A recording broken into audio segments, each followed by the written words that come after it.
Imagine a farmer takes a golden lion cub and drops it directly into the middle of a herd of sheep. Instead of the open savanna, the cub finds itself in a cramped wooden pen, smelling of wet wool and mud, surrounded by the constant dull bleating of prey. The farmer stands at the gate watching the enclosure. He is the one who provides the food and the one who enforces the silence of the yard.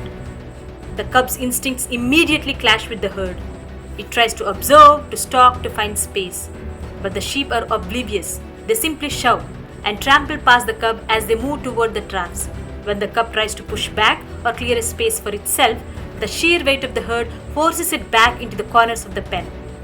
By forcing the cub into this enclosure, the farmer has created a world where the lion's natural strengths are nothing but a source of friction and discomfort. The conditioning starts the moment the cub raises a heavy paw, acting on the impulse to strike out at its surroundings. The sheep don't fight, they just surge forward in an uncoordinated mass, knocking the cub off its feet and pinning it against the wooden slats. Later, when the cub opens its jaws to let out a primal roar, it is trying to assert its presence in the only way it knows how. The farmer is there instantly, striking the cub with a stick. He doesn't want a lion, he wants order. He demands compliance. Day after day, this cycle repeats. Every flash of predatory instinct is met with immediate physical punishment or the suffocating pressure of the herd. The lion's posture changes. It stops standing tall, lowering its head and tucking its paws inward, trying to take up little space. Eventually, the lion stops waiting for the farmer's stick to move. It begins to pause mid-stride, eyeing the herd and the gate, calculating the punishment before it even makes a sound. The growling stops. The pacing ends. The lion sits still, watching the sheep graze and makes no effort to distinguish itself. This relentless, repetitive punishment doesn't just stop a behavior.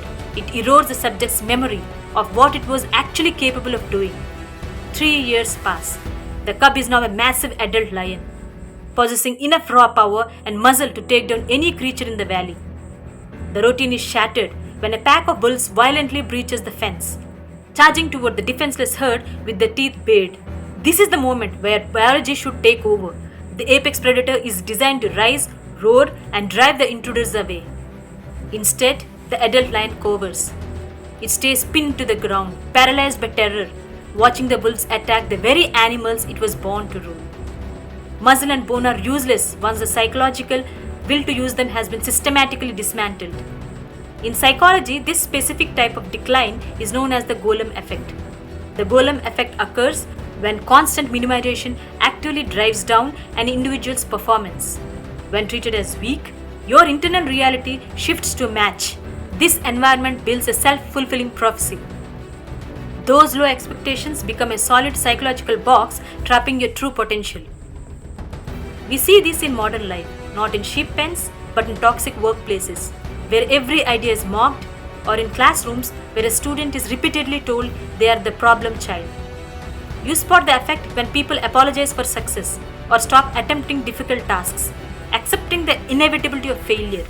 If you stay in an environment that constantly labels you as weak, eventually your mind will believe it, and the strongest version of yourself will simply cease to exist.